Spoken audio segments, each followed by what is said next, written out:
और ये सिकंदर सुल्तान अंदर ही बंद रहा है। जिस दिन ये निकलेगा इधर से इसको पता चल जाएगा। क्या कह रही पुलिस और क्यों अभी ये लोग रोके? उनकी टांगी कांप रही है पुलिस की। खवातीन से हमारे पास क्या है? एक्सपेक्टेशन है आज के फैसले की? जो भी होगा, लगता है कि गलत काम ही करने जा रहे हैं जो घबराए हुए हैं। आप लोग तैयार हैं मैडम साहब आगे पेश किया है।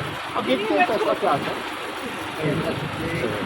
जी मुतमैन है आप आज के फैसले से? जो भी आएगा आपको अभी फैसला तो मुतमैन कैसे हो सकता हूँ? फैसला सुना ही नहीं है।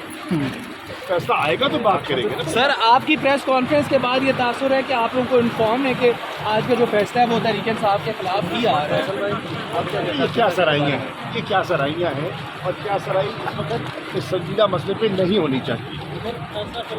फैसला खिलाफ आया तो पूरी कौम सरापा हमारी रेड लाइन है। क्या फौरी तौर पर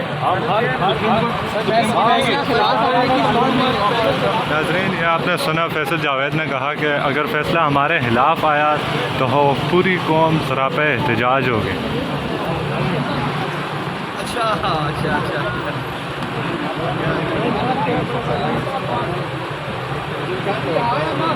मार दिया ना ओए।